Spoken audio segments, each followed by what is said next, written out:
우리에게 주시는 하나님의 말씀은 요한복음 14장 16절에서 17절까지의 말씀을 우리 함께 읽도록 하겠습니다. 신약의 172면쯤에 있는 요한복음 14장 16절에서 17절의 말씀입니다.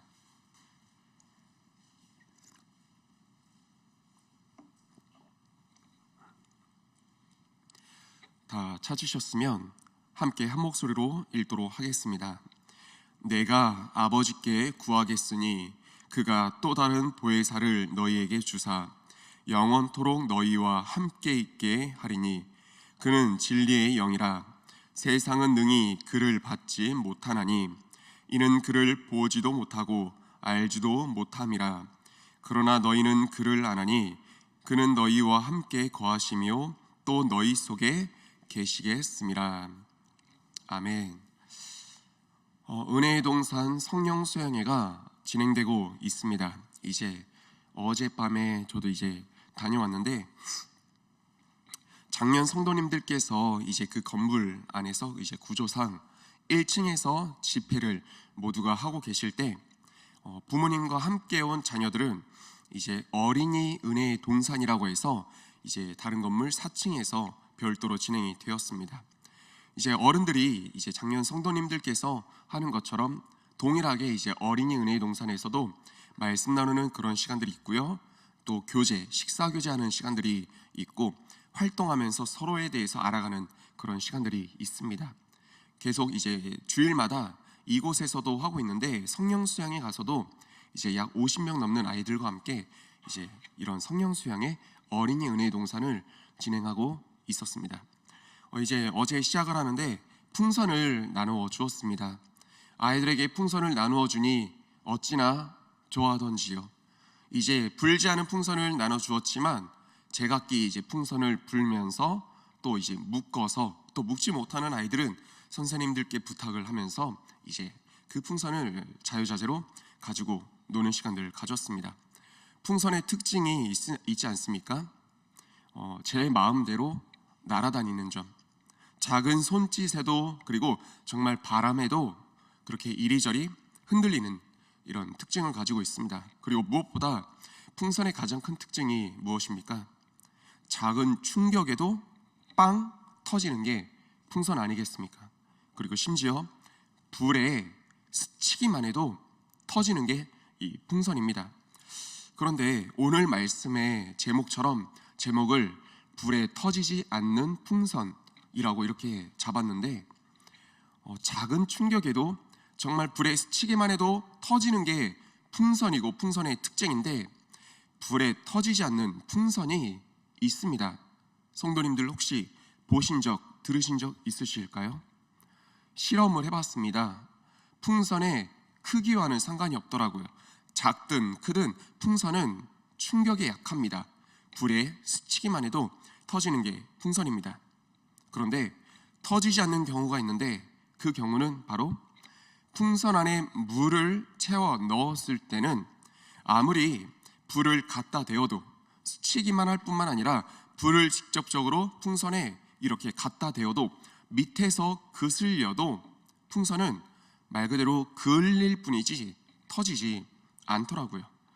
우리 성도님들 성령에 대한 오늘 말씀을 준비하는 가운데 이 풍선에 대해서 생각을 해보았습니다. 그리고 직접 실험을 해봤습니다. 그렇게 하다 보니까 이 풍선이 참으로 연약한 저와 우리 성도님들 우리의 모습이 아닐까 생각이 들더라고요.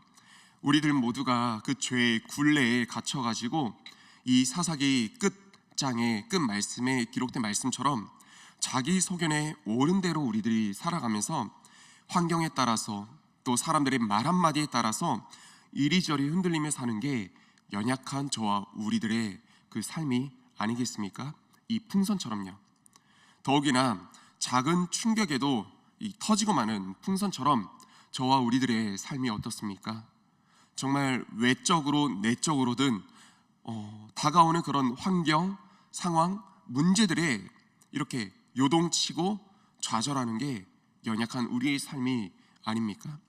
풍선을 그렇게 보다 보니 어쩜 우리가 그렇게 똑같은지 모르겠습니다. 이사야서 43장 2절 말씀은 이렇게 기록을 하고 있습니다. 이따가 한 번 더 읽기 할 텐데 한번 이 자리에서 읽어보도록 하겠습니다.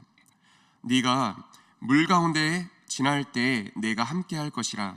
강을 건널 때 물이 너를 침몰하지 못할 것이며 너가 불 가운데로 지날 때 타지도 아니할 것이요 불꽃이 너를 사르지도 못하리라.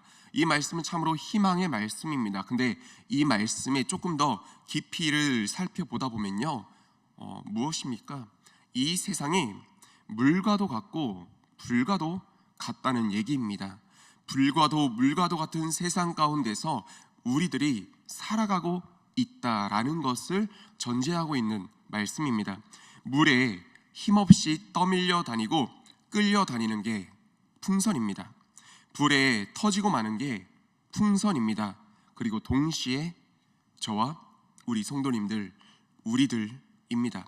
물에 끌려다니는 삶, 이끌려 다니는 삶, 그리고 불에 터지고 스쳐도 좌절하고 마는 그런 게 우리의 삶이라는 겁니다.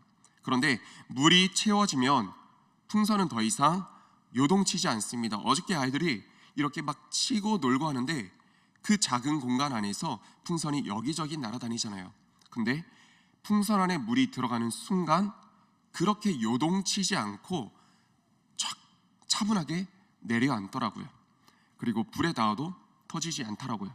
마찬가지로 아마 무엇을 말씀드리려 하는지 성도님들 예상하실 것입니다. 물이 채워지면 그 풍선이 본인 스스로를 지켜낼 수 있는 것처럼 우리 안에 바로 성령님께서 함께 하시면, 우리가 성령으로 가득 채워지면요, 능히 물과도 같고 불과도 같은 이 세상을 이겨낼 힘을 얻게 되더라고요. 사랑하는 성도님들, 오늘 우리가 읽은 성경 본문 가운데서 알 수 있듯이 성령님의 역할은 분명합니다. 무엇입니까? 우리와 함께 하시며. 성령의 많은 역할들이 있습니다. 그런데 우리가 가장 우선적으로 먼저 우리가 기억해야 될 그 성령님의 역할은 예수님께서 우리에게 보내주신 그 성령, 어떤 역할로서 보내주신 그 성령의 역할은 이것이란 겁니다. 우리와 함께 하시며. 예수님께서 떠나가심으로 걱정하고 염려하고 있는 제자들에게 주신 말씀이 오늘 본문 말씀 아니겠습니까? 한 번만 더 읽어보겠습니다. 16절 말씀이죠. 내가 아버지께 구하겠으니 그가 또 다른 보혜사를 너희에게 주사 내가 떠나감으로 두려워하고 걱정 염려 가운데 있을 너희에게 주사 영원토록 너희와 함께 있게 하리니 그는 진리의 영이라. 세상은 능히 그를 받지 못하나니 이는 그를 보지도 못하고 알지도 못함이라. 그러나 너희는 그를 아나니 그는 너희와 함께 거하시며 또 너희 속에 계시게 했음이라. 그는 너희와 함께 거하시며 또 너희 속에 계시게 했음이라. 예수님께서 보내주신 성령님께서 우리 가운데 거하심으로, 우리와 함께 하심으로 인해서 제자들의 그 삶이, 그리고 이사야서 43장 2절의 말씀이 저와 성도님들 삶 가운데 온전히 이루어지는 말씀이 되어질 줄 믿습니다. 한 번 더 고백해 보도록 하겠습니다. 이제는 이렇게 한번 들어보시고 읽어보시면 좋을 것 같습니다. 불과 물과도 같은 세상입니다. 피할 수는 없습니다. 하지만 성령님께서 우리와 함께 하심으로 말미암아 살아가는 그 세상, 이사야서 43장 2절의 말씀, 너가 물 가운데로 지날 때 내가 함께 할 것이라. 그래서 강을 건널 때 물이 너를 침몰하지 못할 것이며 너가 불 가운데로 지날 때 타지도 아니할 것이요 불꽃이 너를 사르지도 못하리니. 축복합니다. 기도합니다. 저와 우리 성도님들의 삶 가운데 성령님께서 함께 하심으로, 충만하심으로 말미암아 불과 물을 피할 수는 없죠. 하지만 물이 침범치 못하고 불꽃이 사르지 못하는 그런 여호와께서 함께 하시는 우리 성도님들의 다 삶이 되시기를 이 시간 주님의 이름으로 소망하며 축복합니다. 성경 말씀을 보다 보니까 구절구절이 성령께서 함께 하심으로 안전함 가운데 거하는 그 삶을 살아가더라고요. 모두를 얘기할 수 없지만 요셉의 삶을 한번 지켜보겠습니다. 요셉의 삶만큼이나 그보다 물에 빠지고 정말 불꽃을 지나가는 삶, 정말 어디 있겠나 싶습니다. 형들의 시기 질투에 하루아침에 사랑받는 아들에서 노예로 팔리는 그 삶을 살지 않습니까? 노예로 살아가다가 조금 풀리는가 싶더니 어느 정도 이제 물에 빠져 허우적거리는 그 삶 가운데 이제 그 물을 빠져나오는가 싶더니 하루아침에 또 어떤 이제 불꽃이 그를 사르게 됩니까? 누명받아서 감옥에 갇히는 그 삶을 살아가게 됩니다. 요셉의 삶에 있어서 이보다 물과 같고 불과도 같은 삶이 어디 있겠습니까? 그런데 물에 빠져 요셉이 죽었다고 기록이 되나요? 불에 살라서 요셉의 삶이 끝났다고 성경 기록하고 있나요? 아닙니다. 그 위기들이 도리어 기회가 되어서 요셉이 결국에 이 애굽의 총리가 되는 삶을 우리에게 보여주지 않습니까? 근데 그 과정과 그 결말 가운데 기록된 성경의 말씀이 있습니다. 8번이나 무려 기록된 그 동일한 그 말씀은 이것입니다. 여호와께서 요셉과 함께 하심으로 그가 형통한 사람이 되었더라.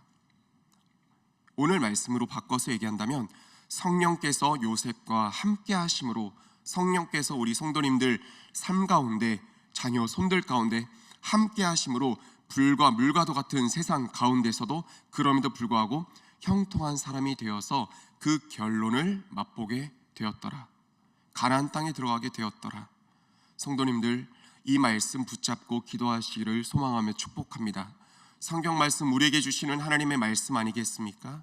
하나님, 저와 우리 자녀 손들의 삶이 문제를 피할 수는 없습니다. 하지만 문제를 맞이할지라도 흔들리지 아니하고 그 문제를 위기를 기회로 삼는, 그래서 요셉의 총리의 그 삶을, 가나안 땅에 들어가는 그 축복을 맞이하는 저와 우리 성도님들 자녀 손들의 삶이 될 수 있게 달라고 기도하고 하나님께 요청, 간구하는 우리 성도님들 다 되시기를 소망하며 축복합니다. 말씀을 보다 보니 근데 다시 한번 느끼게 됩니다. 문제가 없는 삶은 없습니다. 그리고 담임 목사님께서도 이렇게 말씀을 해주셨던 것처럼 성경 말씀에서도 우리가 확인할 수 있는 것처럼 하나님께서 하나님을 믿는다고 해서, 성령께서 함께 하신다고 해서 문제를 안 만나게 하신다, 이런 구절은, 이런 삶은 없더라고요.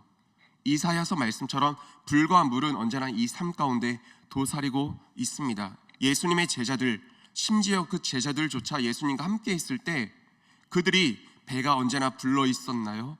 그들의 삶, 걸음 가운데 문제가 없었나요? 정반대였습니다. 굶주렸습니다. 풍랑 가운데 처했습니다. 그런데 우리는 그 끝을 봐야 됩니다. 굶주렸지만 예수님께서 함께 하심으로 그들이 체험을 얻었습니다. 그들이 풍랑을 만났지만 어부 출신인 그들이 죽음을, 이제 그 위기를 경험할 정도로 큰 풍랑을 만났지만, 그런데 예수님께서 함께 계시니 풍랑이 잠잠케 되고 그들의 믿음이 성장케 되는 그런 기회를 얻게 되었습니다. 그렇습니다. 위기가 없는, 문제가 없는 삶은 없습니다. 주님께서도 그걸 말씀하진 않으셨습니다.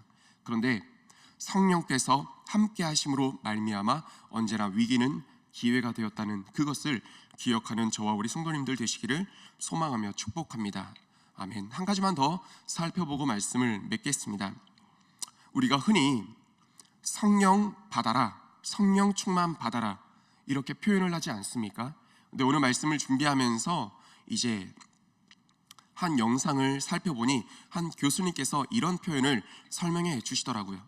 우리는 성령 충만 받아라 라고 표현하지만 예수님 받아라, 하나님 받아라, 이런 표현을 쓰고 있지는 않지 않습니까? 유일하게 성령에 대해서만 그렇게 표현을 한다는 것입니다. 근데 이 표현이 잘못된 표현이라는 것이죠.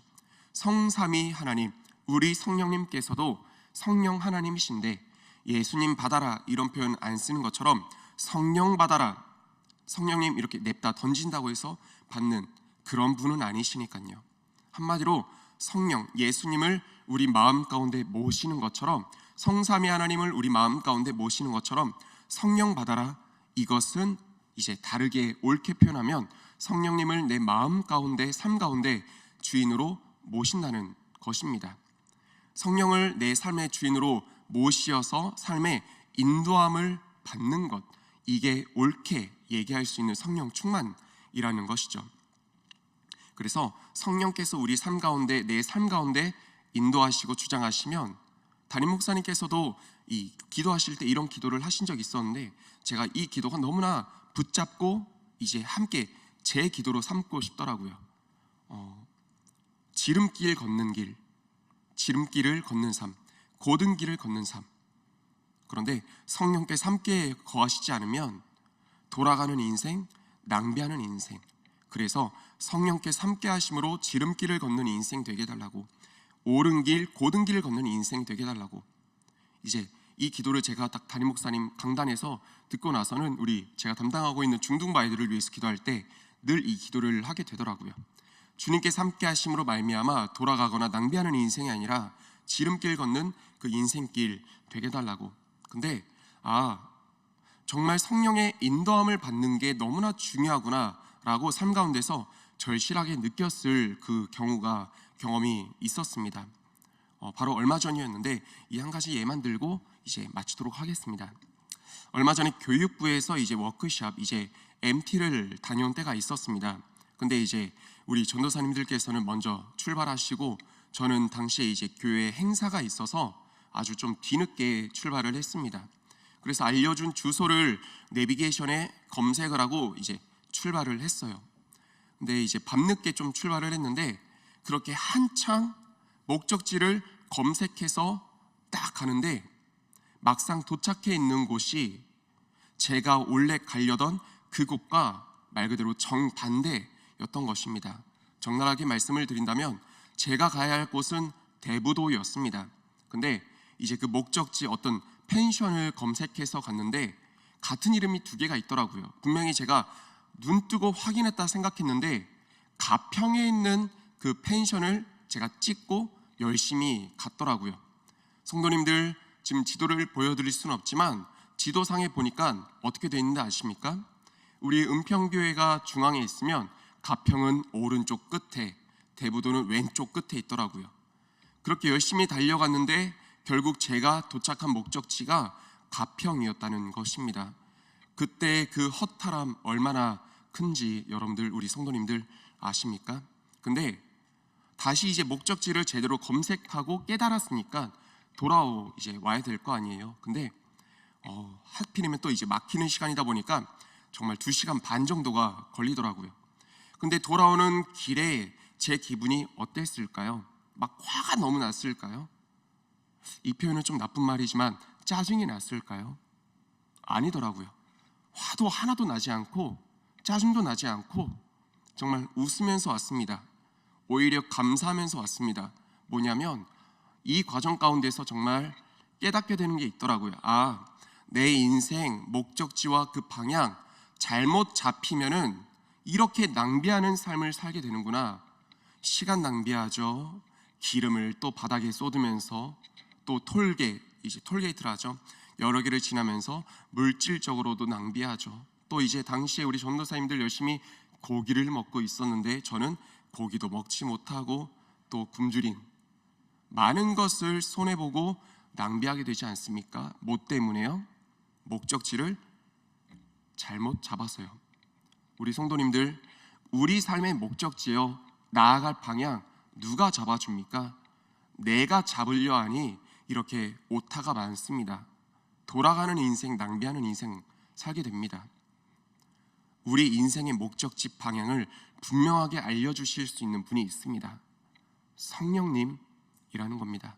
예수님께서 여러분들을 사랑하심으로 보내어 주신, 약속하신 그 성령님이요, 가는 길에 누군가 저를 콕콕 찔러서 너 제대로 가고 있니?